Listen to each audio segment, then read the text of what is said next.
Bom dia, bem-vindos ao terceiro e último dia do Encontro Ciência 2022.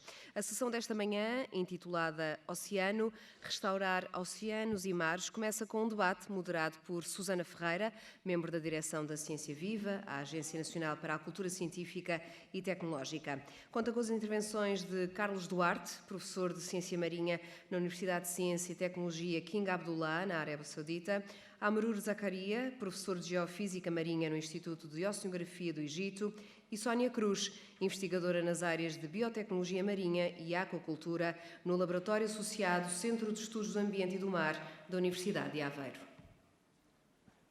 Good morning. Welcome to the last day of Ciência 2022, dedicated to the cancer and to the ocean. My name is Susana Ferreira. I'm from the board of Ciência Viva, and as some of you might know, I'm here on behalf of Rosalia Vargas. She's not here with us. I know she's at home watching us, so get well soon. That's my wishes. With me, I have Carlos Cruz, from the director of the Red Sea Research Center from King Abdullah University from Saudi Arabia. He's not here yet. We hope he... Oh, sorry. It's just arriving. Welcome. Bom dia. Yes, please. With me is also Sónia Cruz from the University of Aveiro and Amrur Zakaria from the Institute of Oceanography in Egypt. Yeah. As you know, there's only one global ocean that covers 71% of the Earth. That's the reason why we are all here, and this matters to all of us. In Ciência Viva, we have been doing work on ocean literacy for many years. I'm an economist, so that it's a subject that also interests me as an economist. I know that it says that we know more about the moon of the sea, right?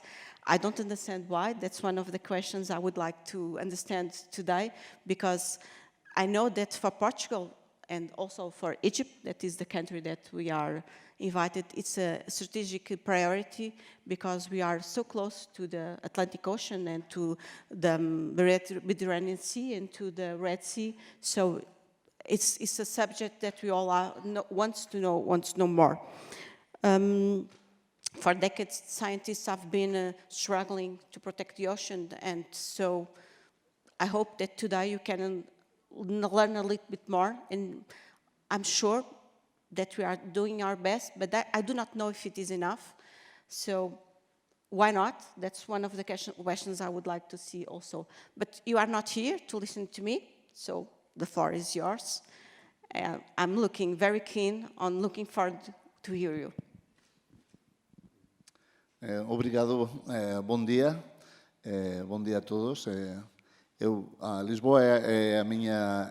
eu sou nascido em Lisboa, mas de pai português e mãe espanhola, mas eu parti para a Espanha quando era miudinho e o meu português é obviamente portinhol, então vou responder e vou dar a minha palestra em inglês e peço-lhes desculpas pela amassada, mas não quero me envergonhar, não envergonhar a língua portuguesa com o meu portinhol. Just to consider how far we are in an understanding of the ocean, there is something that really troubles me, and is that about 6 months ago, the world watched the landing of Perseverance, which is the most sophisticated robotic science platform that we ever developed, and it landed in Mars about 6 months ago. And the world watched the landing of Perseverance in Mars with only 3-minute delay from that happening. And everybody watched it in the internet within 3 minutes. So Mars is 50 million kilometers away from Earth, and the delay in being able to see nearly real-time the images was 3 minutes. Just consider that we have not yet broadcasted live a single image from the seafloor without cables. And the seafloor is only 3 kilometers away from the surface. So that just shows a vast gap in technology that we allocate to space exploration and ocean exploration And that gap is not getting any narrower. It's actually becoming wider, and it just signals a loss of ambition in the task of exploring the oceans and in the task of pursuing a healthy ocean as well.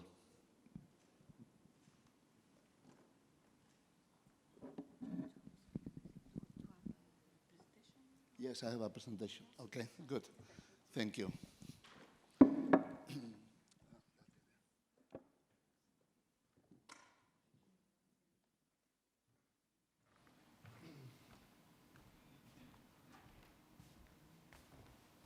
So again, I would like to reiterate my gratitude to the Fundación para a Ciência e Tecnologia de Portugal pela invitação a estar aqui com vocês hoje.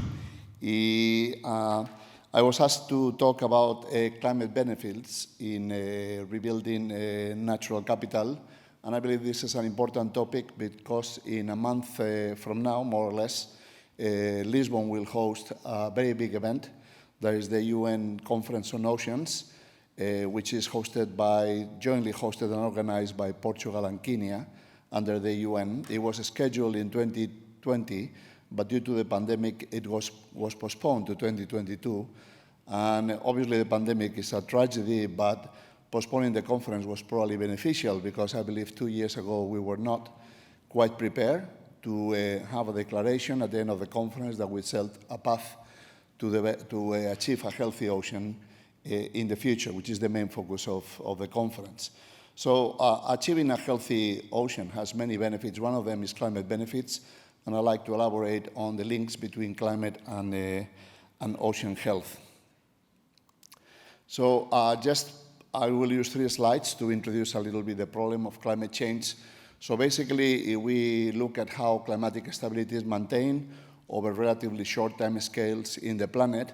So this is achieved through a closed-loop circular carbon economy that we call the global carbon cycle, by which photosynthesis takes about 780 gigatons of carbon dioxide every year from the atmosphere to convert them into organic matter that supports the growth of organisms and all the functions of the biosphere.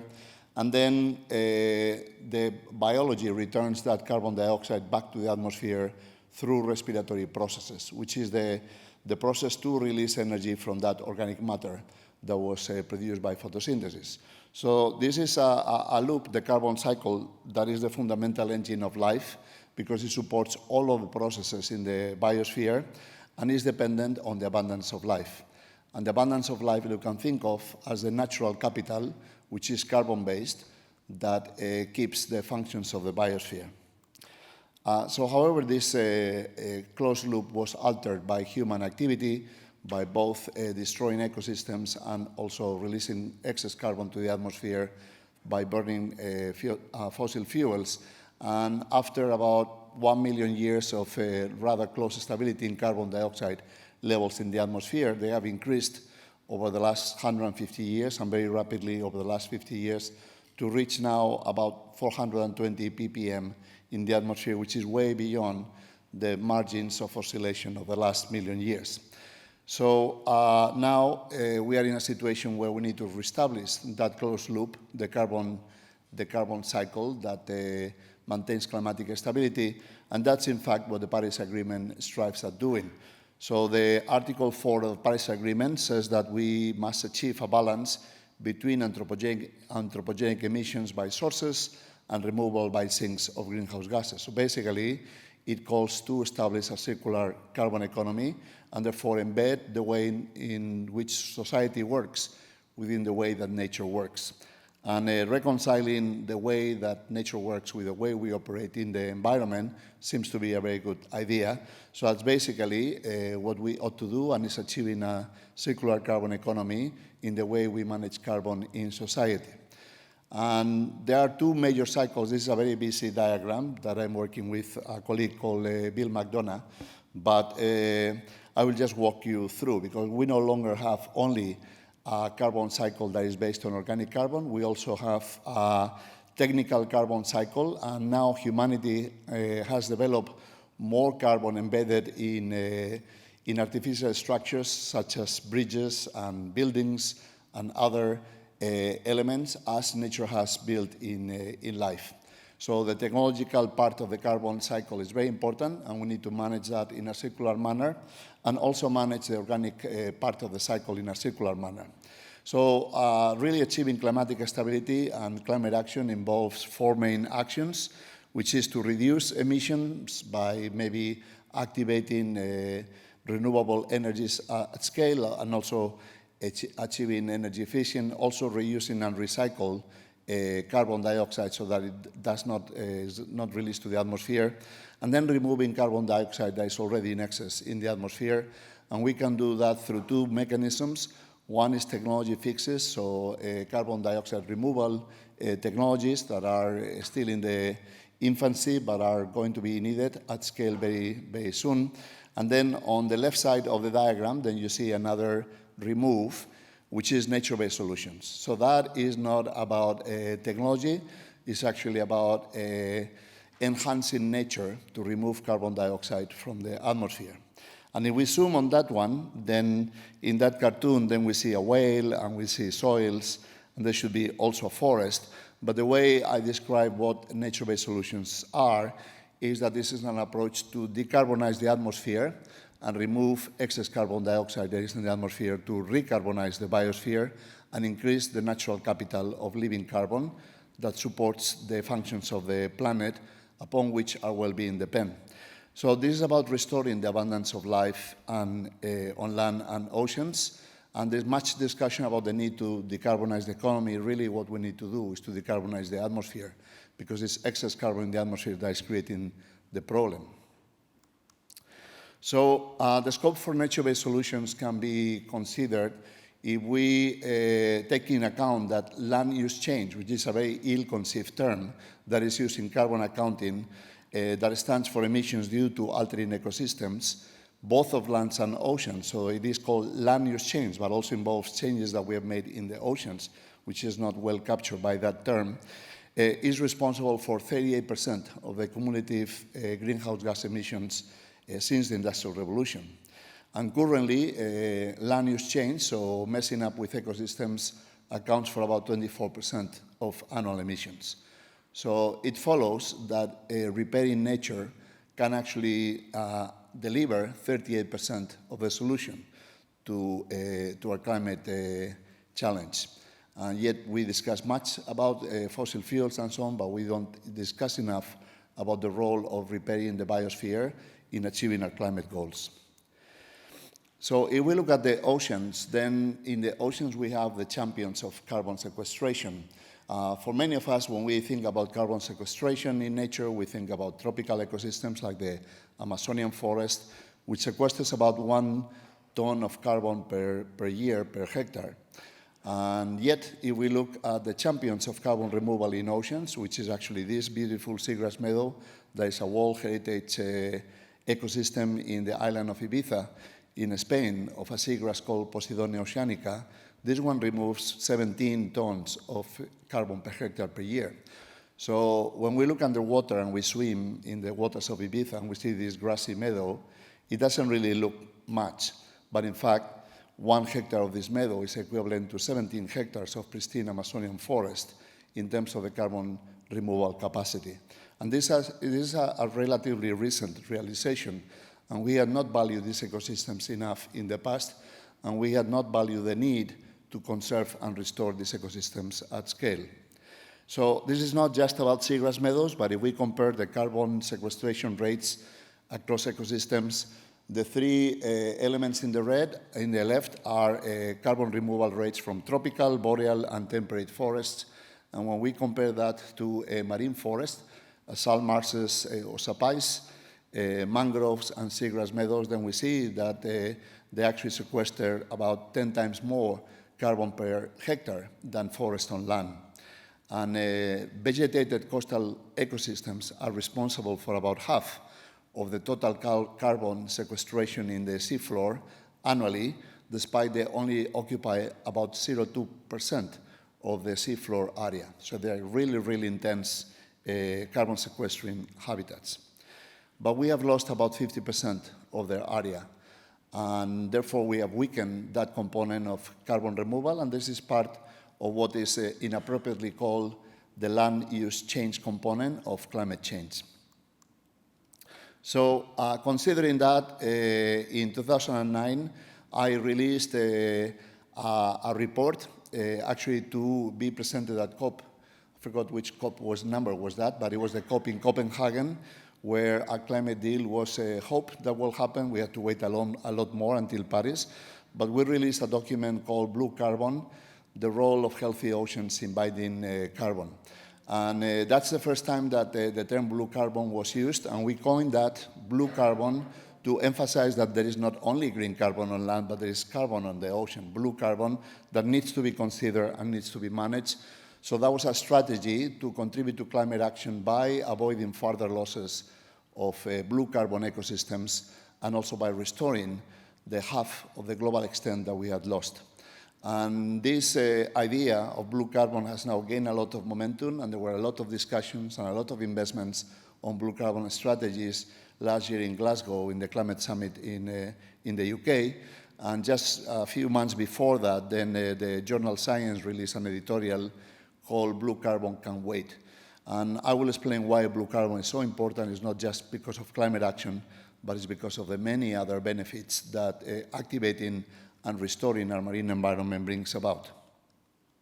So we also published a paper where we emphasized that it's not only that coastal plan communities bring about climate mitigation benefits, but they also bring huge climate adaptation benefits. And the way by which they help us adapt to climate change is by protecting our shorelines. So mangroves, seagrasses, and salt marshes are very effective barriers to protect our shorelines from flooding, sea level rise, and increased storms. And restoring this belt of blue protection to our shorelines will actually greatly decrease the loss of infrastructure, the loss of property, and even the loss of lives that are committed with sea level rise with climate change. And even though we might contain a warming of the atmosphere to 1.5 degrees, if we meet the most ambitious goal of the Paris Agreement, sea level will continue to rise because we have already altered the balance of the water cycle, and sea level will continue to rise, and this will continue to be a problem for several centuries and millenary time scales. So it is very important that we rebuild the defenses of our shoreline, which are these mangrove shoreline, sapais or salt marshes and seagrass meadows that form a defensive belt along the shorelines. So the loss of seagrass and mangroves and salt marshes, about half of the global extent, is not the only loss of blue natural capital that we have experienced in the ocean, and we have severe losses of all kinds of components of the marine ecosystem. We have driven about 20 species to extinction in historical times. About 830 species are on threatened and of conservation concern, with the vaquita in the Pacific and Mexican being the one that is closest to extinction, with only 10 animals left in the ocean. About 90% of the abundance of large marine animals have been lost, and now populations of large marine animals exist in a depleted state of about 10% of the historical population. About 1/3 of fisheries are overexploited, and 2/3 of the fisheries are below the targets for sustainability. We have lost 50 to 60% of the biomass of fish on the ocean, and again lost much of the global extent of seagrass and other coastal habitats. We have lost about 2/3 of coral reefs from the ocean, and the extent that is left is seriously threatened due to climate change. And then we have also lost most of the oyster reefs in the planet. So really, the ocean is now in a state of depletion, and then we have lost huge amounts of biomass that was not only part of the ocean ecosystem, but was supporting many of the processes that keep the ocean healthy and benefit society. So the path of loss was driven by 5 drivers. The oldest one is hunting, followed by fishing, then deforestation that led to altered inputs of sediments to the ocean, and then pollution from fertilizer, from plastics, from synthetic chemicals that are still increasing, and finally climate change that continues to increase. So many of those threats we have been able to contain due to policies. So for instance, the whaling moratorium has been very effective at avoiding further losses of whales, and also, as we will see later, allowing some recovery of the great whales of the ocean. And the CITES Convention, that is the Convention for the International Trade of Endangered Species, has also been very effective in avoiding further losses of those species which were hunted or fished to trade, for instance, for different types of materials like the shells of turtles and other elements. So we have made progress on some, but we have not made yet any progress in preventing pollution and also climate action. We are talking about it, but we have not yet achieved any improvements in our climate action.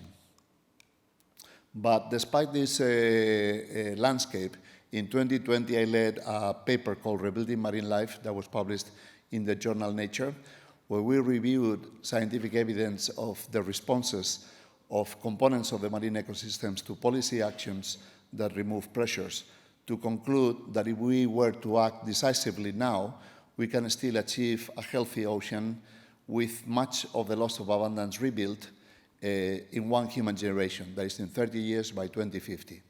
And then to propel that action, my friend Alexandra Cousteau and I have started an organization called Oceans 2050 that aims at translating this vision of a healthy ocean in the next generation in a reality. So this is not going to be easy. It's a great challenge. It's very difficult to achieve, and it will require massive investments.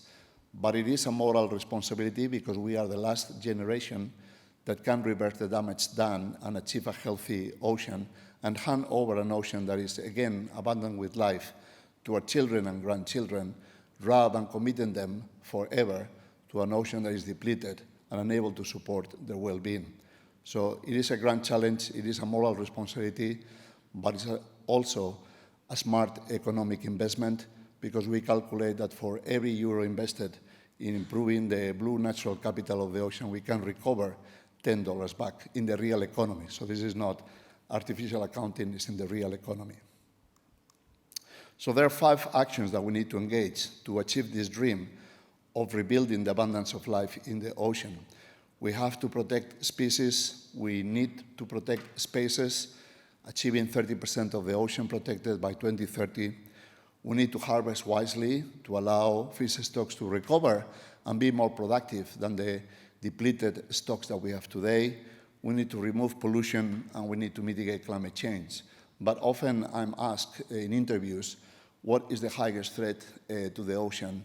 And it's none of those. It's not losses of a species or impacts to ecosystems. The greatest loss to the ocean is that we give up thinking that a healthy ocean is within our reach.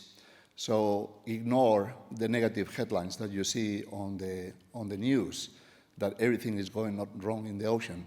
There's actually a lot of good news in the ocean when we do things right, but they are not celebrated as they should. And they're hidden from the public opinion, so the public is moving into a state where many people believe that, as in the climate, the dream of a healthy ocean is beyond our reach, and this is not true. So don't give up and step up your ambition to achieve a healthy ocean and do it for your children and your grandchildren and those of people in other nations. So an example that this is possible is that we had lost about 50% of the area of mangroves that existed by the beginning of this century. So mangroves were being lost at a rate of 2.5% per year. This is the trajectory of loss of mangroves from about 1970, when we have the first estimate of the global area of mangroves, to present. And 2.5% per year is about 10 times faster than the loss of a tropical forest. So basically, by the turn of last century, we thought that mangroves were out. There was no hope that mangroves will remain in the ocean. And yet we observed that in the last decade of the past century, there was a slowing down of losses. So now, between 2000 and 2019, and in fact the last report of the global trajectory of mangroves was published last week in the journal Nature. And it showed almost a near balance of losses and gains, because we do continue to have losses, but we have now important gains. And by now, basically, we have slowed down and stopped the global loss of mangroves, and we are now moving into a stage of recovery. So we can recover mangroves at scale, and we can recover them at about 1% per year or 1.5% per year. And if we do that, and that is going to happen, so it's not a dream, that is going to happen. How long can we sustain that? That is an open question, but we are now set to recover mangroves at about 1 to 1.5 per year. We will recover the historical extent of mangroves by 2050. So that is within our reach, and we're going to get this done. And we have to get this done for other ecosystems of the marine environment as well. So I have discussed the importance of protecting mangroves and salt marshes and seagrass meadows for climate action, but the scope to rebuild the abundance of marine life and contribute to climate action extends beyond plants. It actually also involves recovering the giants of the planet, the great whales, the largest organisms that have ever populated our planet. So my colleague Ralph Chamy, which actually is not an ecologist, he's an economist, a market economist from the International Monetary Fund, calculated that a large whale sequesters about 0.8, well, if we were to rebuild the abundance of the stock of great whales to their former historical abundance, the climate benefits will be about 1 petagram of carbon per year, which is about 3 petagrams of carbon dioxide removed per year, or 10% of what we need to do to achieve climate stability. And you may wonder whether it is possible to recover the abundance of great whales, but just consider that when the moratorium of whale hunting was declared in 1979, then humpback whales, which is this beautiful animal that you have in the photograph, were down to about 200 individuals. And in the minds of every ecologist, they were actually due to extinction, earmarked to extinction. So due to the moratorium, the estimate is that now we have about 60,000 humpback whales in the ocean today, only about 40 years later. And this is one of the largest animals that have ever populated the ocean.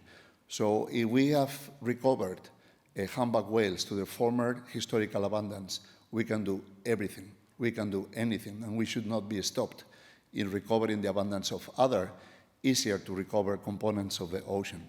We have also recovered northern elephant seals, which is a species that I work with, from an estimate of 20 animals left in 1900s to more than 250,000 northern elephant seals in the shorelines of the American Pacific over the last century. And the number of counts where we have been able to recover species from the brink of extinction to healthy populations is very large. It's not just one or two, it's dozens, tens of species that we have brought back to past levels of abundance by regulating their hunting and fisheries. So the link between whales and climate is not just a metaphor. So the reason why we only have 10% of the abundance of great whales in the oceans left compared to the historical levels is because we burn them. We then hunt them for food. We hunt them for oil to light the streets of the cities in Europe and North America. We literally burn them. And the carbon dioxide that used to be living in the ocean in the form of whales is part of that carbon dioxide that is now in excess in the atmosphere, creating trouble to all of us. In fact, this photograph on the right is the support for a whale candle in the city of Glasgow in the UK. And last year, when I was there for the climate summit, I actually went to that street, and that support still is there on the street, in the same street, but now it actually has a light that is fueled by solar power, no longer whale oil. So wouldn't it be beautiful if we take that carbon dioxide that once was a whale and is now in the atmosphere making trouble, and we convert it back into a beautiful whale in our ocean, generating climate benefits, but many other benefits for us. So it's not just whales, it's many other marine animals move nutrients in the ocean and keep the ocean in a productive state.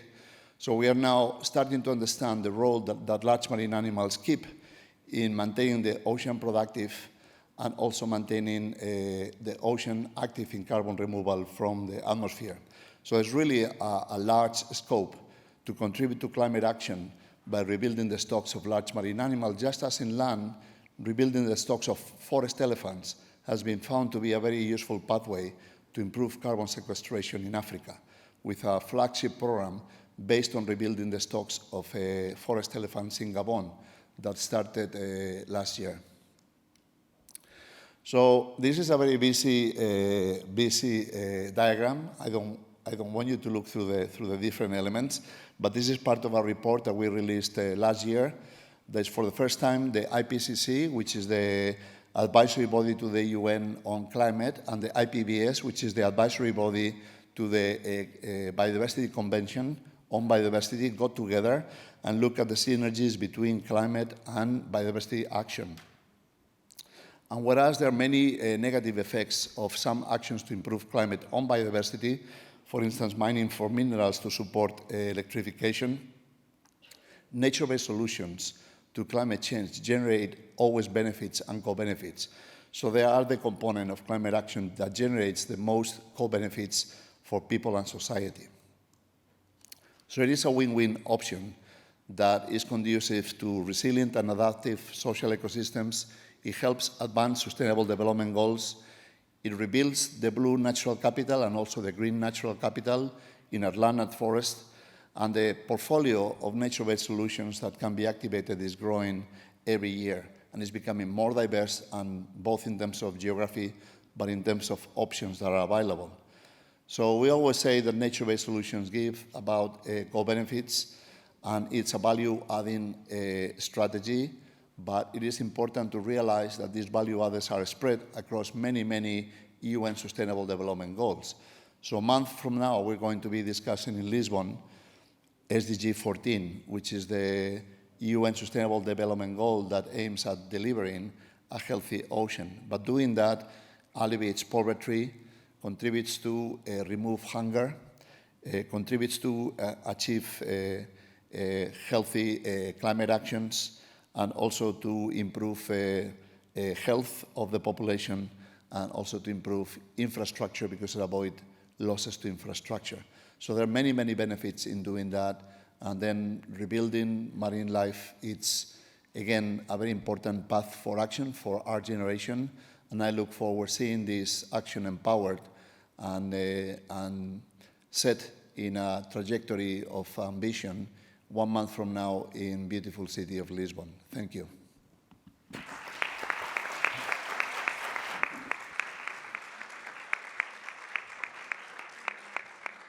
Thank you so much, Professor Carlos, for a brilliant presentation. We don't have much time. We are running a little bit short on time. So the floor is yours, Professor Ahmed Zacharias. I'm going to ask you to keep it within the time we agree, because time is getting us. Thank you so much. Yes, please.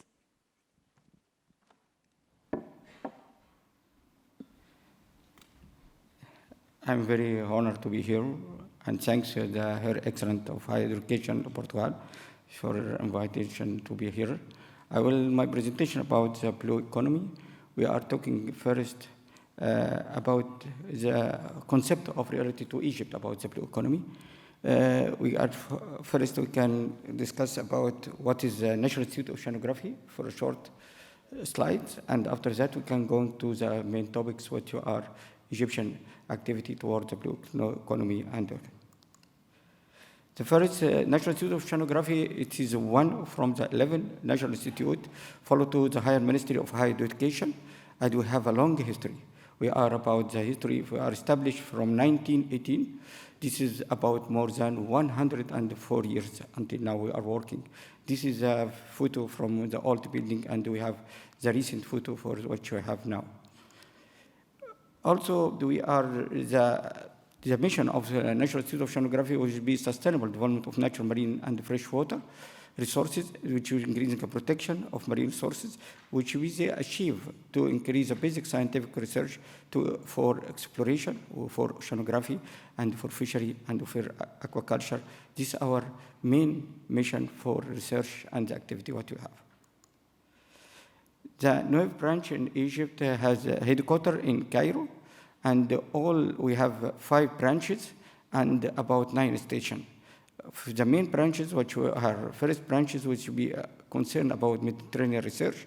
The second branch is concerned about the Red Sea branch, Red Sea activity and research. The third is concerned Suez branch, which could be concerned about Suez Gulf and the Aqaba Gulf, and the last one, which will be concerned about internal lakes and the river.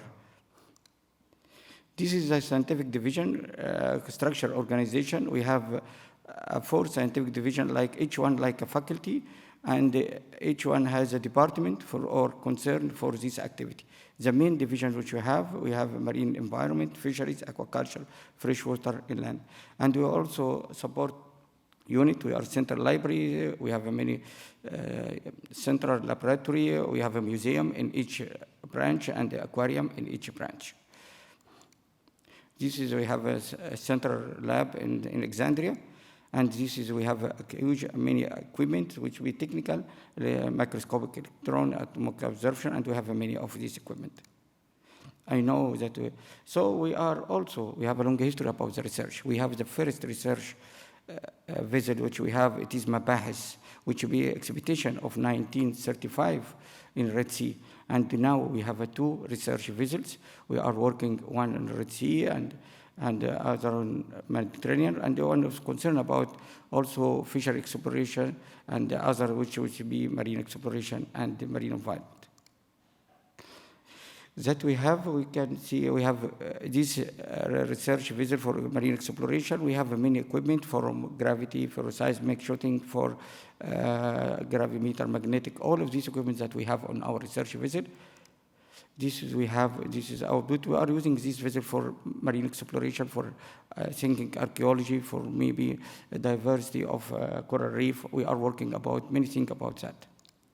We are working about the fan deposit in Egyptian. We are detection of the branches of the sinking of the oldest Nile fan and the characteristic of the mineral deposit, which we have a fan deposit here. Also, we have open access aquatic and marine scientific journals that we have 2 marine journals. It is the first one is aquatic research in the Q1, and the second is the blue economy, which follow to Elsevier Science Direct. Also, we have a contribution of marine science. We have a member of many international and intergovernmental commission from IOC and international IASA, and also international for IOI, Mediterranean Seism, and IOD. And also we can working about the GOOS and the northern one for tsunami, member of mitigation of the northern eastern Atlantic. Also, we can go to our library. Our library, we are a member of many aquatic science for fisheries and abstract ASFA, which will be held, the next international conference will be attended in Alexandria next year. And we are International Association Aquatic and Marine Science Library. We have access about this, and we are access about a digital library in New York. We have international cooperation about more than 100 institutes and universities around the world, which have the mayor currently working about Florida, Southern California, BGR, and Scotland, and we have a network for the Northern Africa, and we have also IOC Africa. We have this conference from 1 week ago. We have international conference for IOC about challenge, future, and we are doing now. This is leads for National Institute what we have. According to SIMAGO 2022, we are the first in the Mediterranean and will be 57 in the world. This is, we have, within in the Mediterranean, we have about 25 in the Mediterranean University and Institute, and in the world we have 1,000 university and institute. So this situation will be, in his year, will be the number 1 in Mediterranean and Middle East. This is followed by Iran University, and the third one is King Abdullah, which will be about 1970, and Iran is about 78 in the world, according to SIMAGO. This is also will be the first one, the National Institute, according to the ranking, is about National Institute and follows the Cape Town it's about the second, and we have Cape Town is 150, according to the arrangement on the world. This situation we have, this is a long history, and we have now a good activity and potential about marine natural resource. So we can go back to a blue economy as soon. When we go back to the blue economy, we have the percentage about the sector of the blue economy. You can say the first is offshore, oil and gas, and the second is marine and coastal tourism, is about 26%, and the third is port activity, which this is the main economy, plus for the blue economy, which we saw. But we are focused about something. We can hear about the aquaculture is less 1%, and the fisheries about 1%, and the industry of the fisheries and the processing is about 5%. This zone, for example, of the fish, will have about 60 million fishermen working about this. It is 1%. If you can have the family is 5, we can about the society, which more than 200 million people dependent about 1%. So this will be very important for development country to be how we can increase this income for the development country, because this is the available income resources for the food and the income for the fishermen and the natural society for which we have a low income. So we can go with Egypt, which will be focus about marine transport, aquaculture, port smart, offshore oil and gas, and marine protection, and marine and coastal tourism. This is about 6 sectors we can discuss about in Egypt, what we have and what we are doing there. For aquaculture, Egypt has about production about 1,500,000 tons. This will be a share regional is about 71%, and the global share is about 2% available. This will be now, its increase will be reach about 2 million now in this year. We hope to get this percent. And the second is Nigeria. It is about 291. So we are make a high potential about increase our research of aquaculture, especially in the tilapia and also in marine water, which will be increased. So we have this mini movie here, but we can save a time to see this movie. We have the major marine aquaculture, which will be on the open sea, which will be cover all the cycle and the industry and the export of this, the production of the marine fish towards the world. Oh, let's see, yeah. When go the second point, which I have about marine transport, we have a potential, high potential about our challenge toward the Suez Canal, which will be the save the time about we have when you go from the eastern Gulf of Arabian to the London, which will be take about, if you go to the Cape Town, will be about 24 days. This depends in addition the storm days and waiting the storm and the problem about which we have. But in Suez Canal will be decrease the time to be 14. They will be interested to increase the potential of the Suez Canal, and they will be help the transport, maritime transport and the navigation in this area. For that, we are making many research, and will be done this another channel in the middle of the Suez Canal to help. This is another channel will be very important for us, and they save many there's traffic and hazard some shipping that we are seeing now. About that, which will be green, evergreen, which have duct and close the Suez Canal from 2 years. This is a big hazard which we be have. So are working about day and night, and we are making a dredging about this canal and save this all the containers that we have, and we are working about that. And we are working within 5 days, we solve this problem and return the navigation again to save this situation. We can see here we have within 5 days, we have about 400 vessels waiting to pass from the Suez Canal. We are working hard, and we are working about, and this is, we are the additional canal will save the time and solve the time within 3 days. The maritime navigation will be stabilized again in Suez Canal after working hard. So we are supporting to the maritime navigation in Egypt for the research, and will be increase the time and save this situation. we are working about the Egyptian main port. We are using to, by increasing the logistic and the multimodal transport. And we have, as an example, we have changed our port to be smart port to increase, especially in Alexandria port, which we have about 65% of the country trade pass from towards the Alexandria port. Also, we are building another and make a research study to get another smart hub important for port for Suez Canal economy zone. We are a large hub port for Red Sea, and will be introduce all the field capacity, and there will be the support for all the research vessels from everything for which we needed from this hub, and will be increase our export and import from this. Also, we have working about research about tourism, and we can see what is the impact about the diversity of the Red Sea, especially in the Red Sea and the coral reef, and how we can reputation some area which will be suffer from this tourism, and maybe make many rules to make safe for the diversity of the coral reef in the Red Sea. This is we have nice places, and here in Red Sea, and will be invited to visit the Red Sea to see what we have in Red Sea.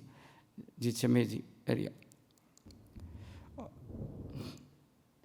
Okay, so when we go back, also we are working about archaeology. For our research visit, working about archaeology to discover the sinking archaeology. We have a huge amount of sinking archaeology in the sea, from Cleopatra, and we have this is some of which will be discovered by side scan, and we are diving this huge amount of archaeology that we have. Now we are working about the Red Sea. We have a many sinking vessel from more than Roman vessel, which we are looking for detecting this vessel.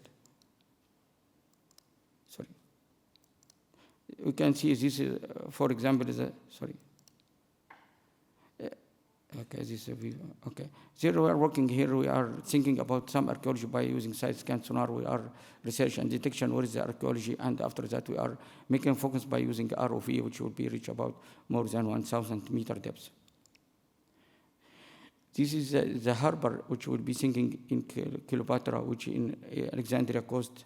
We are detection the border here, and we are working about that for increasing our expectation about that. The third point, the second point, we are working about oil and gas industry. With this oil and gas industry, we are making many studies for protection of the biodiversity related to the pipeline, and we can the direction of the pipeline, and we can see graphs about this area, about this. We are working about that, and we have many research study about where is the best detection for the pipeline for oil, gas, and monitoring the seasonal monitoring with our research vessel. So we're going to now with our strategy about the ocean, what we are needing for the future we want. So we are managing the science to need the ocean to be safe, to be clear, and to be safe for the biodiversity and implementation plan. So we are working now, we're looking for to be putting the blue in the green situation. This is, we are working together about in the conference which we have Africa. Last week we have make some strategy and report about decarbonization, which will be introduced the COP27 to save how our port and to save our greenhouse and emission, gas emission, which will be impact about decarbonization, and we may be destroyed pollution, which will be effect on also in the Red Sea. We have a bleaching, many areas which will be bleaching related to the climate change and the decarbonization. Also the circular economy, which will be important financial support to fishermen. We need the fishermen, this is a huge amount, many people of society, we need support to increase the potential. And this is the second point which is important. We needed strategy, build a strategy for Africa for marine protection area. So save some area which will be mangrove or like that. And some area which where we have hazard related to the activity and climate change. Also, we are working with this report also, which will be into the COP27 about the climate adaptation activity, which will be developing green infrastructure, and also protection of the coastal line, how because this is climate change, we are highly affected, especially in Alexandria city, which will be the rate of the sea level rise changed from 1996 from 0.3 to be in 2006 will be reached to about 1 centimeter.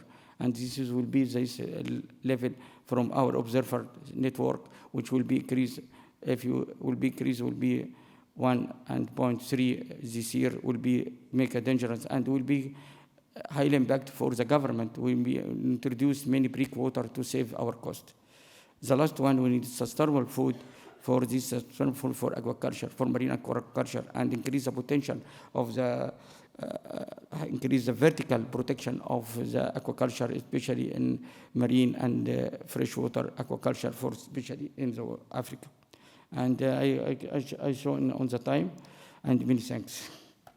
Thank you. On time. Thank you so much, Professor. I know you have lots and lots to talk about, but the time is getting short. I'm so sorry. So I'm going to ask Sophia to speak to us. The floor is yours.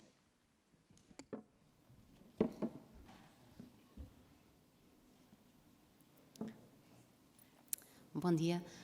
Obrigada pelo convite pela FCT. Obrigada ao público por estar cá hoje.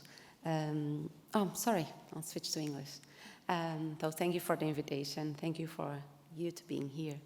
I was asked to talk about restoring oceans and seas, and my life was made easy by the two speakers before me because they gave us all the numbers, they gave us all the figures.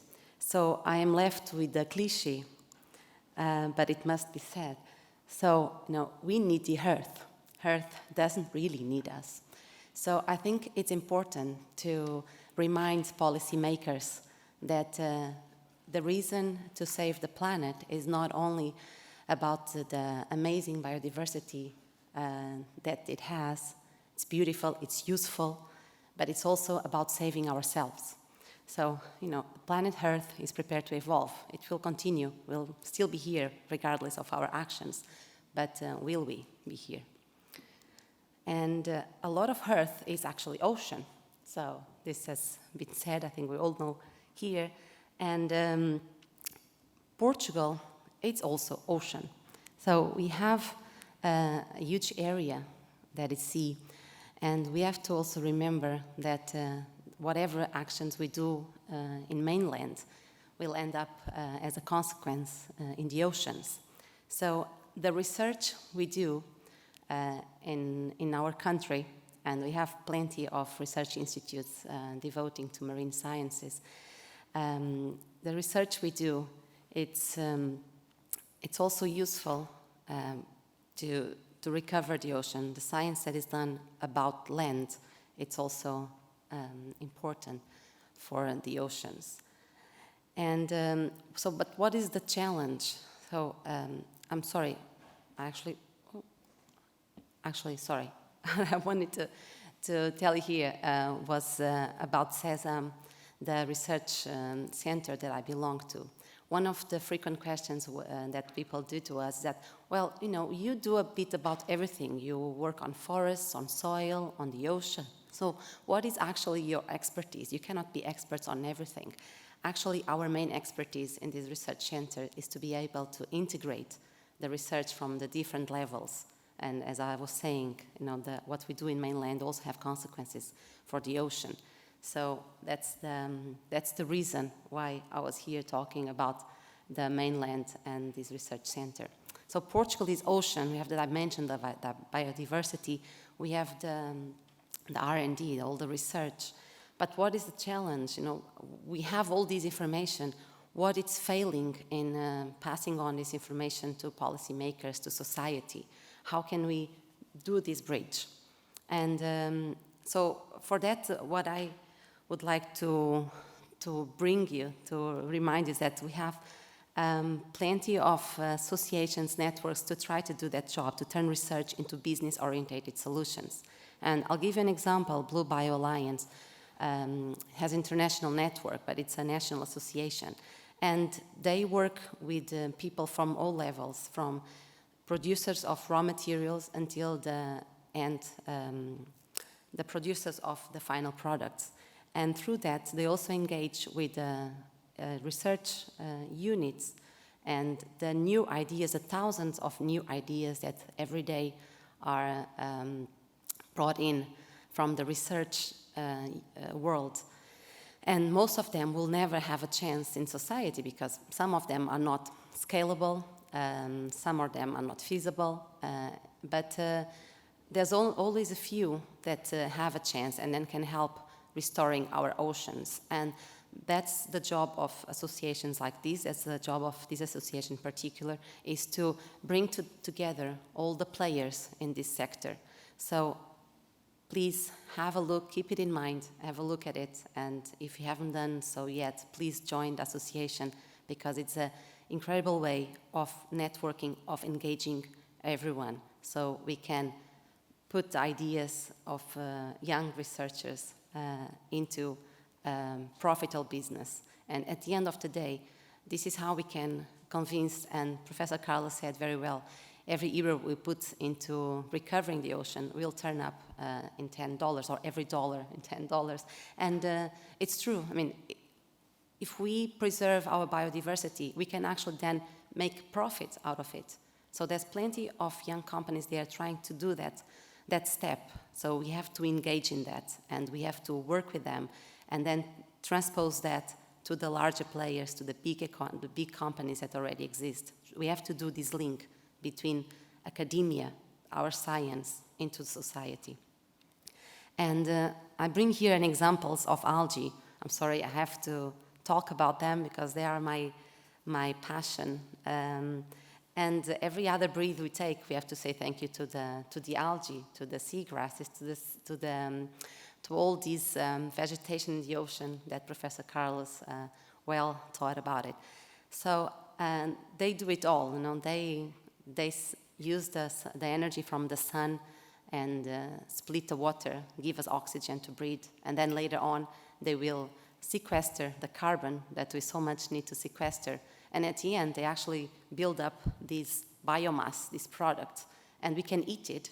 It's actually quite tasty. Two of them, Codium, the one on C and F, are actually gourmet in some countries. So you can eat them. We can use them for cosmetic. We can use them actually for remediation. So in aquaculture, as our guest well said as well, we can actually use algae to uptake the nutrients from fish aquaculture. So we can use it in integrated multi-trophic aquaculture. So aquaculture that we have different levels of trophic organisms, different trophic levels, to make most of the use of everything. So you give food to the fish, there'll be waste. So you can actually use that waste to produce algae and then sell it. So at the end of the day, we have to have an economy, a sustainable economy, to make humans want to take action. If we're just going to ask people, please be nice to the planet, it's not going to work. So we have to show them that they can actually make profit out of being nice to the planet. But I didn't choose this algae just randomly. I chose these algae because they are very special to me. So these algae that we can actually hold in our hands, they are macroalgae. They are, some of them, they are like just a big, large bag of chloroplasts and nuclei.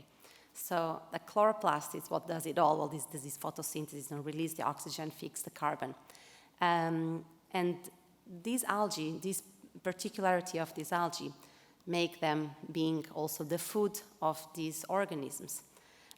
This is again just to reinforce how our biodiversity is beautiful and needs to be preserved.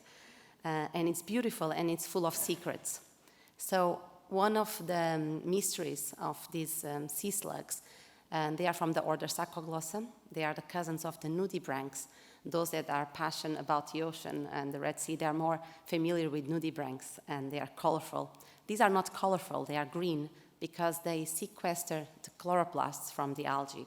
So they sequester these units that can do photosynthesis, and they actually integrate them into their cells. So they end up being photosynthetic organisms, not like the corals, not like the nudibranchs, that some of them can host unicellular algae, these ones, they steal only the chloroplast. So this process is called kleptoplasty. What klepto from the Greek word stealing. So they steal this organelle, they keep it in their cells. And they keep doing photosynthesis, in some cases, for several months.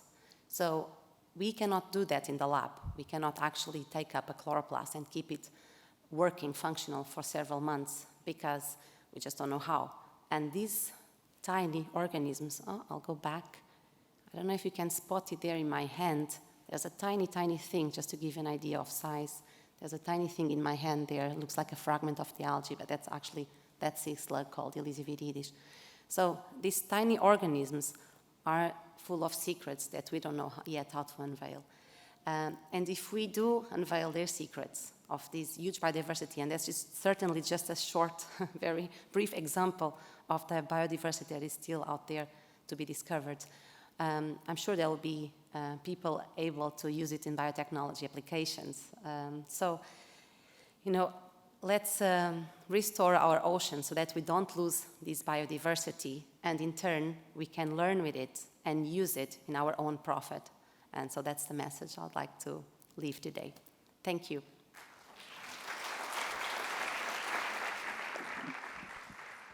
Thank you so much, Professor Sonia Cruz. Well, we are running out of time, but we still have some time from taking some questions to our panel. Does anyone want to interview at this time? No questions? I cannot believe. There's one over there. Perhaps you can bring the mic, please.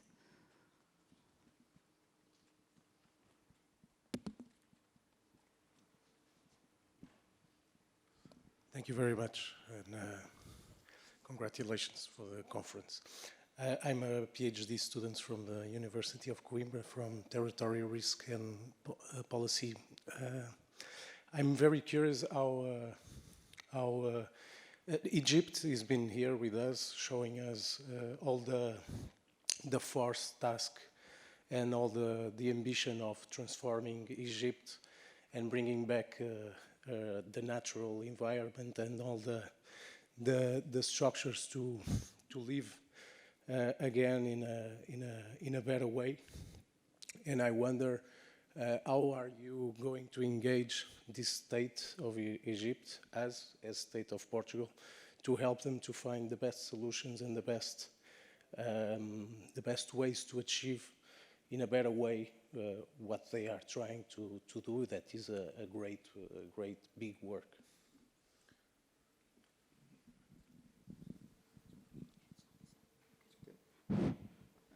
Thank you for your question.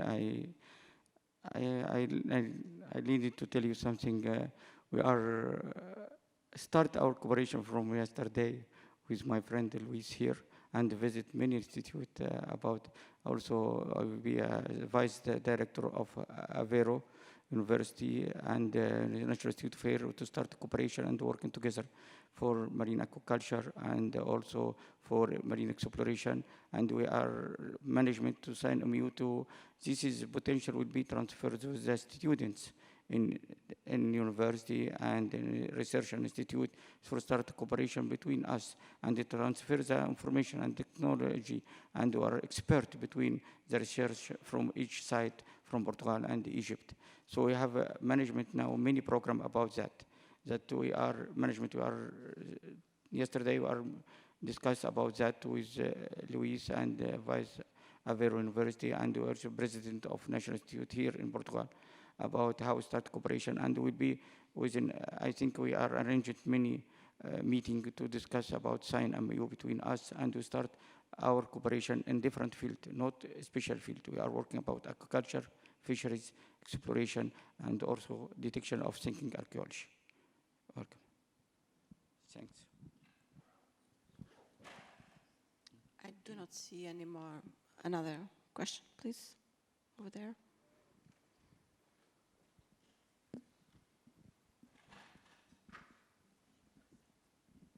Thanks very much. Marco Tasek, Universidade do Algarve. I have a question for Professor Duarte. Thank you very much for the inspiring presentation. I sincerely hope your vision for the Oceans 2050 is a reality. My question is regarding the process to get there.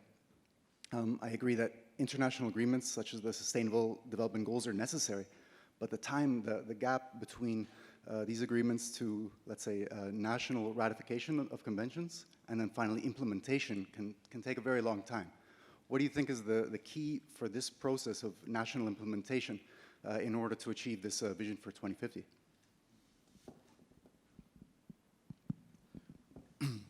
Yeah, well, I don't think we need to wait for the political timelines to take action. So we don't need to sit and look at the UN process to eventually achieve some sort of convention for the oceans, because we have been waiting long enough and it's not happening, or it's not happening fast enough. So that process, that model of process that required governments to discuss through decades and eventually get an agreement and get a convention and start implementing the convention is simply not at pace with the current challenges of society. We're seeing that on climate, where the UN FCC started in 1992, so it's 30 years just now, and we don't see really much evidence. Now we have an agreement, but it's not yet being fully implemented. We have an opportunity in Egypt, in Sharm el-Sheikh, that will host the COP27 to try to propel action and maybe hear more the voices of the developing world, which are not heard enough in the climate conventions, mostly dominated by Western developed nations world. So, but the process turns out to be too slow and then too prone to go back and forth and hiccups. For instance, the US left the Paris Agreement, is the only country that left the Paris Agreement. Then it went back to the Paris Agreement, but it might leave again, depending on the domestic politics. It is the world's first producer and consumer of fossil fuels. So whatever the US does is significant to all. And I think we discovered something over the last decade, which is, in my view, an error of the UN process, and is that it really leaves no role for civil society. And civil society must be fully engaged and have a role and be empowered to play a role for us to tackle the challenges of our times. So that involves civil society contributing to climate action, contributing to rebuilding oceans and biodiversity, and we do that by empowering ourselves through the private sector, through societal action and other actions that don't need to wait for governments to come with a mandate, okay, now you need to do this or you need to do that. I think that the diagnostic of problems is already evident, and we see also in the climate action how engaging the private sector is now changing the game. So, for instance, the reason why mangroves are recovering globally has little to do with government action.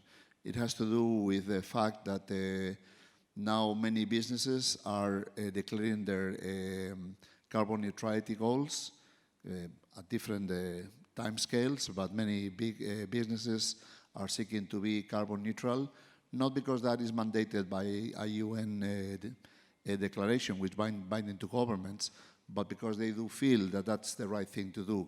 And then that is unleashing huge resources to invest in mitigation actions. For instance, now the projects on blue carbon, which when the Paris Agreement was agreed in the UN, I think it was the COP15 in Paris in 2015, the blue carbon projects that were announced were in the order of $1 million US, something like this, or 1 million euros. On COP26 in Glasgow, they were already talking about investments in the billions, so 1,000 times more ambition. And that was not coming from governments, it was coming from mostly the private sector, so it's becoming now a major driver of change, and that is because they have realized that there's actually business to be made also in contributing to climate action and contributing to repairing the ocean. So I think we need to not wait for governments to get their act together, which is a process that has shown to be too slow for the present times of our times, and we need to engage broadly with society for a role. And I hope that in in the meeting here in Lisbon in a month from now. The conference is co-hosted by Kenya and the government of Portugal. I would like to see a very important role for civil society, for the strong foundations that have ocean action that you have here in Portugal, like Oceano Sul and Gulbenkian, and also for your industries and private sectors to commit themselves to improving our oceans, not because it's mandated by the UN, but because it's the right thing to do. So we are running out of time. We have time for one more question. Hi. Thank you all for presentations. I'm Clara from University of Porto, and I would like to ask a question. It can be for all of you. How can we relate or evolve all these numbers and the science that we do with the local communities and populations that live in these places, in the coastal places and close to the river, and that already have rich knowledge from generations? How can we learn with them and also work with them, and if we have any projects in this with these thematics? Thank you. Perhaps Sonia would like to answer us. And that's a fundamental thing, as was just saying, like civil society has to be engaged.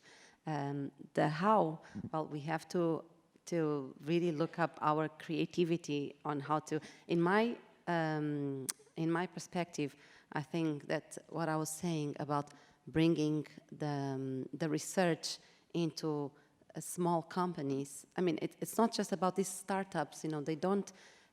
Most of them will not thrive, but by being implemented, you know, people around them, where they get stabilized, when they get, you know, affiliated, they start to talk about it, they spread the word, and they take actions. And so it's a way of showing to the community that actually we can use different materials for different purposes. I mean, we can, if society has a way of getting the plastic from the ocean and then put it in a useful thing, then society can be involved. Or, you know, if they see that products that has fisheries there that now are producing algae, that this algae can actually be used to make a plastic, that's kind of wow. And so I think we have to, maybe FCT can have a role on that. Maybe they can dedicate deviate funds for financing projects like that to engage the society. Maybe it has to be compulsory somehow to engage the society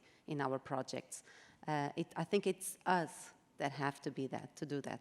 I think you have to use our creativity. We are creative, we are scientists, we are researchers, so use our creative also in engaging the society. There's a million ways, you know, so it's just like we have to be forced maybe to do it, not just free will, but be compulsory maybe on projects. That could be a first step, but it's just a suggestion. I'm sure there's a few more.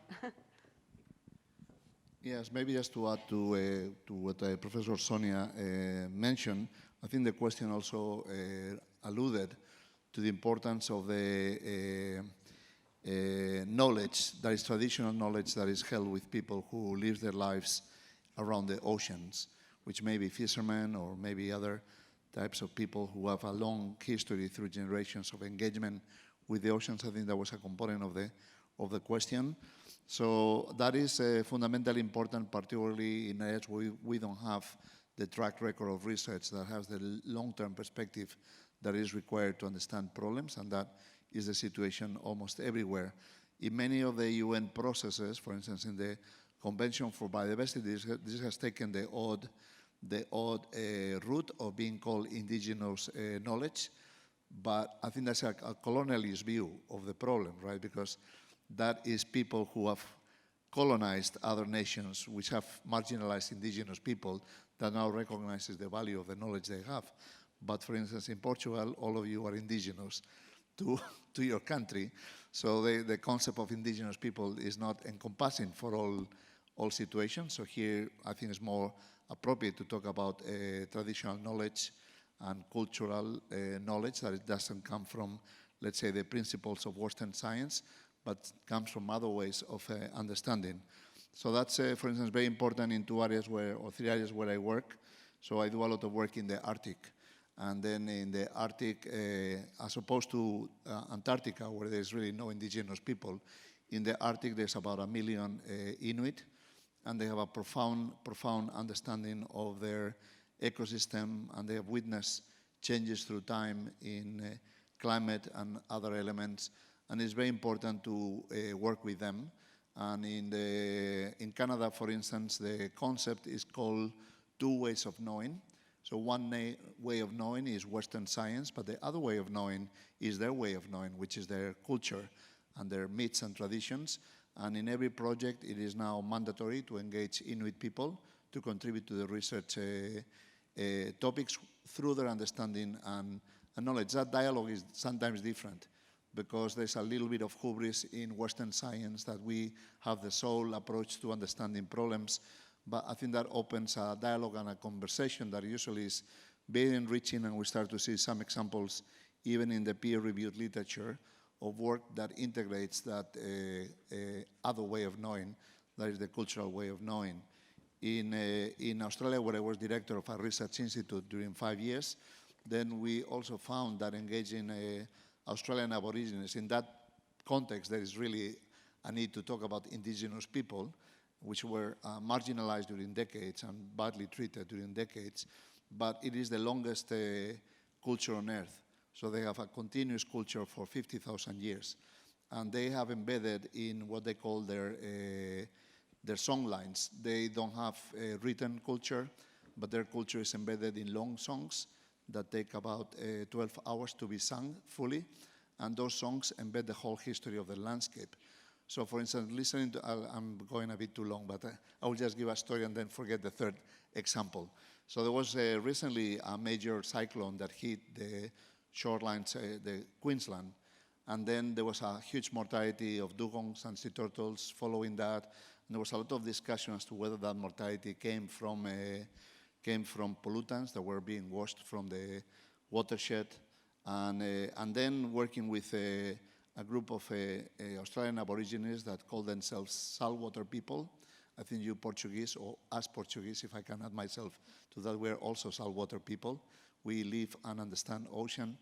Then they had a song line that talked about an event where rain fall through a lot of time, and then in that event, then seagrass died.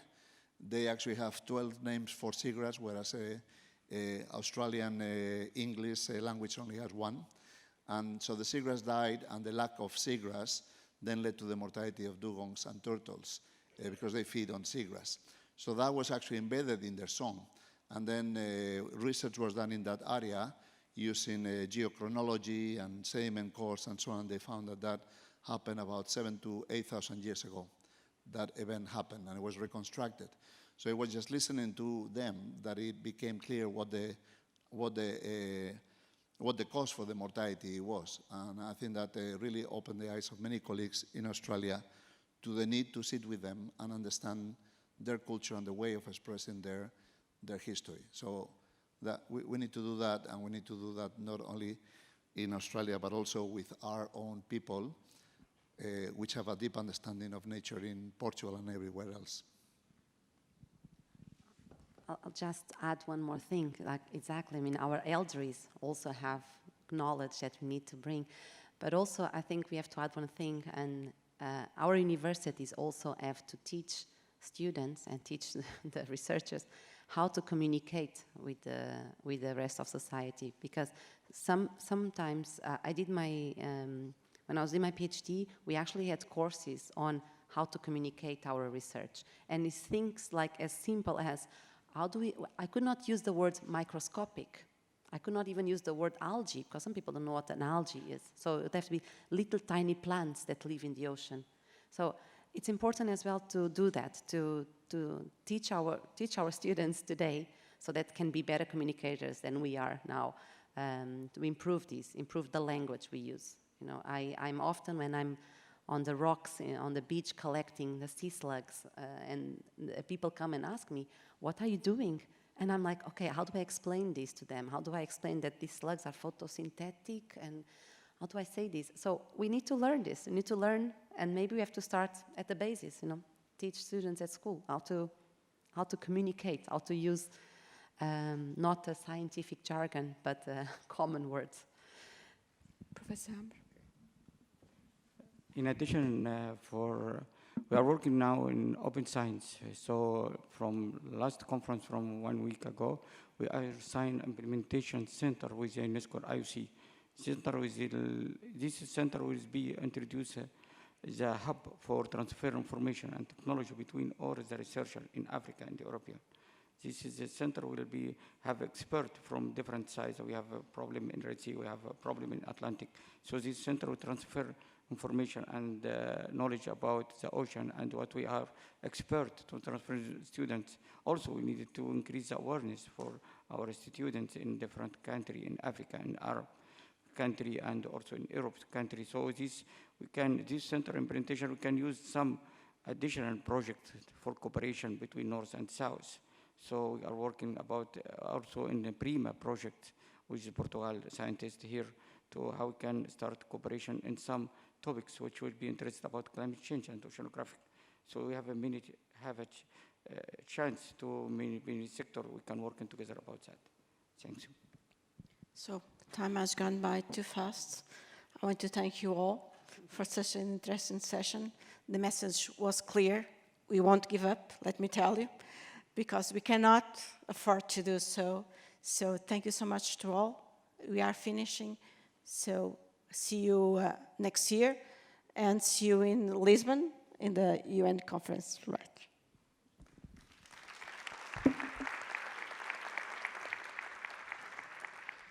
Chamo ao palco a vice-presidente da Comissão Parlamentar de Educação e Ciência, Germana Rocha.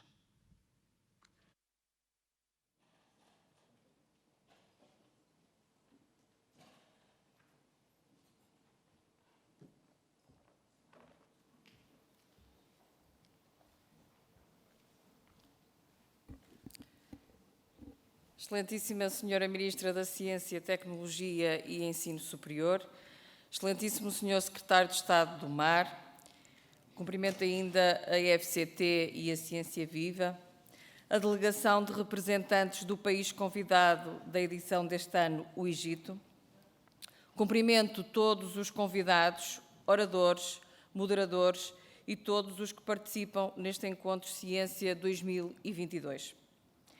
Agradeço o convite endereçado pela Senhora Ministra para estar aqui presente e é com muito gosto que aqui estou, em representação da Comissão de Educação e Ciência, começando por realçar não só a extraordinária organização deste evento, mas também a associação do Parlamento a este fórum. Não só, mas também pelo facto de certamente algumas das decisões no âmbito das temáticas abordadas durante estes 3 dias passarem pela Casa da Democracia, a Assembleia da República. Dada a sua função legislativa, de fiscalização da ação do Governo, mas também de representação e contacto com a sociedade civil. Sendo por isso muito importante que as ligações entre a academia, a sociedade, as instituições e os decisores políticos saiam deste encontro também fortalecidas. Este Encontro Nacional de Ciência, muito mais do que um evento, é uma festa. A festa da ciência, onde se cruzam diferentes e, por isso mesmo, enriquecedores testemunhos na primeira pessoa que nos encorajam e motivam e que nos dão ferramentas para sermos capazes de evoluir e empreender neste mundo global em que vivemos, em que a cooperação, a partilha, a produção e troca de conhecimento e experiência são fundamentais para o desenvolvimento de Portugal, da Europa e do mundo. Este encontro de 2022 fica, sem dúvida alguma, marcado pelo início do fim de uma pandemia, em que a ciência teve, tem e continuará a ter um papel fundamental na procura de soluções para este flagelo mundial, a que seguiu um outro, a guerra, que nos assola com consequências aos mais diversos níveis da nossa vida. O que nos faz perceber que nunca podemos dar nada por adquirido e que, quando menos esperamos, tudo se transforma, obrigando-nos a reinventar e a adaptar a novas realidades. E estas novas realidades vieram demonstrar, até aos mais céticos, a importância da ciência, bem como a sua relevância nos mais diversos setores, desde a saúde, à economia e ao mar.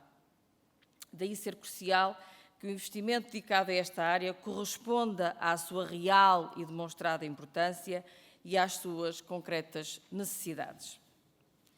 Uma última palavra para vos deixar uma mensagem de ambição no presente que nos conduz à esperança no futuro, sendo que, para que isso aconteça, temos de ser capazes de ultrapassar os obstáculos que vamos encontrando, para estar à altura de aproveitar esta que pode ser a derradeira oportunidade para recuperar Portugal, pugnando por uma competente e rigorosa execução do Plano de Recuperação e Resiliência, através da criação de reais oportunidades e de condições geradoras de felicidade e bem-estar para as atuais e futuras gerações, pois é aqui que devemos concentrar as nossas energias, nesta que é a era da digitalização, mas também da cooperação e solidariedade entre as nações. Muito obrigada.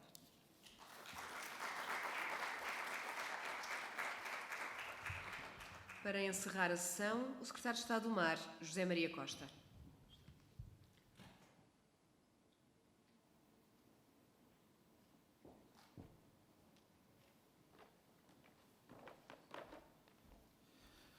Muito bom dia a todos. Sra. Ministra da Ciência, da Tecnologia e do Ensino Superior, muito bom dia. Cara doutora Germana Rocha, em representação da Comissão Parlamentar de Educação e Ciência, distintos oradores, senhoras e senhores, permitam-me em primeiro lugar que vos felicite a FCT e a Ciência Viva por mais esta organização da promoção da ciência e, acima de tudo, também do despertar da ciência para novos problemas da nossa sociedade. Portugal é um país verdadeiramente oceânico, com uma costa de cerca de 2.500 km e uma das maiores zonas económicas exclusivas do mundo. A nossa realidade e visão oceânica está consubstanciada na Estratégia Nacional para o Mar, para o período 2021-2030, que está ancorada em dois objetivos principais. Inverter a tendência de degradação do oceano, combatendo as alterações climáticas, a perda da biodiversidade e a manutenção e a integridade dos ecossistemas marinhos. Em segundo lugar, melhorar a nossa capacidade de transformar o conhecimento científico em economia azul sustentável, fomentando desta forma o bem-estar das populações e o emprego, concomitantemente com a proteção e a restauração dos ecossistemas marinhos.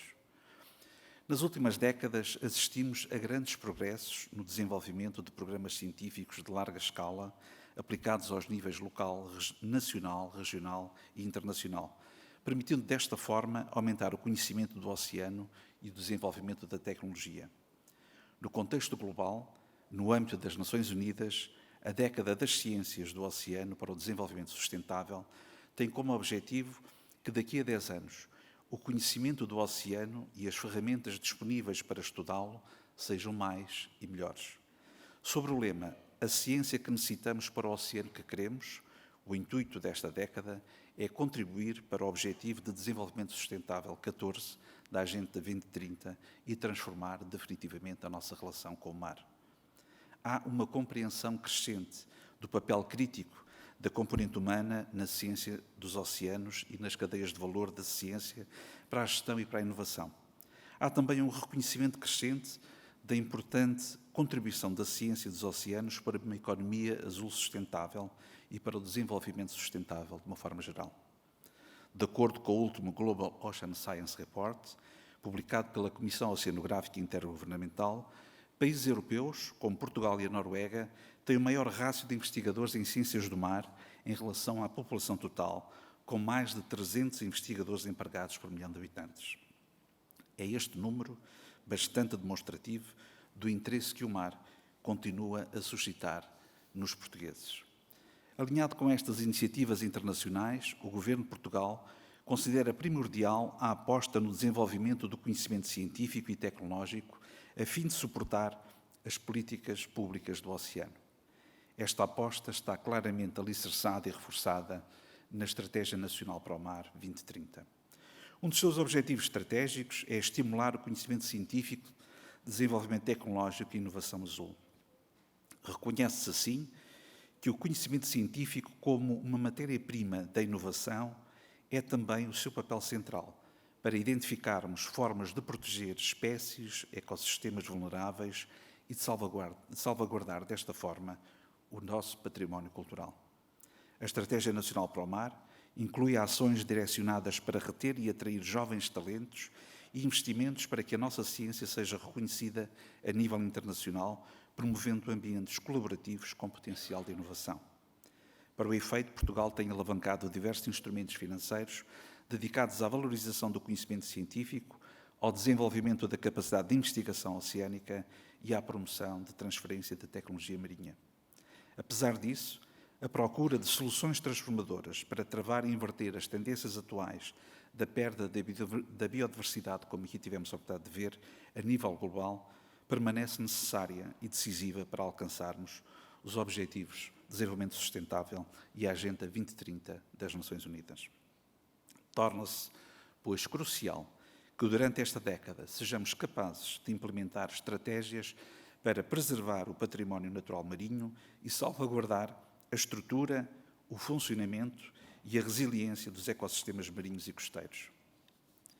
Como alguém disse aqui, este é o tempo dos governos passarem da discussão à ação e começarem a adotar medidas corajosas para assegurar a proteção dos seus recursos naturais, valorizando o património natural, descarbonizando a economia, ordenando e gerindo melhor as atividades económicas no seu território, desenvolvendo processos de produção mais limpos, combatendo a poluição e tornando a economia mais circular. Só assim será possível aumentar a eficiência do uso de recursos de energia e assegurar um aproveitamento sustentável dos recursos naturais dentro dos limites regenerativos dos ecossistemas. Este novo paradigma é, por um lado, uma obrigação moral no contexto mundial e, por outro, constitui uma oportunidade para Portugal liderar pelo exemplo e desenvolver com a comunidade científica novas tecnologias oceânicas que possam vir também elas a ser objeto da exportação. Portugal, conjuntamente com a República do Quénia, vai acolher a Conferência dos Oceanos das Nações Unidas, a UNOC, a realizar em Lisboa de 27 de junho a 1 de julho, que irá contar também com um evento de alto nível especialmente dedicado à juventude e inovação, com o objetivo de potenciar e captar o entusiasmo e o talento dos jovens para as áreas do mar. A UNOC posicionará Portugal no epicentro decisório das políticas globais do oceano e constituirá, estou certo, uma oportunidade ímpar de as traduzir em ações concretas e ambiciosas capazes de responder aos desafios globais que o oceano enfrenta, um benefício das gerações atuais e futuras. Conto com o vosso entusiasmo e, acima de tudo, com todos vós como tripulantes nesta embarcação. Muito obrigado. Agradeço a todos a presença e a participação nesta sessão plenária. Convido-vos a assistir às sessões paralelas que decorrem durante a tarde e mais logo, às 5h30, à última plenária e ao encerramento do Encontro Ciência 2022. Até breve.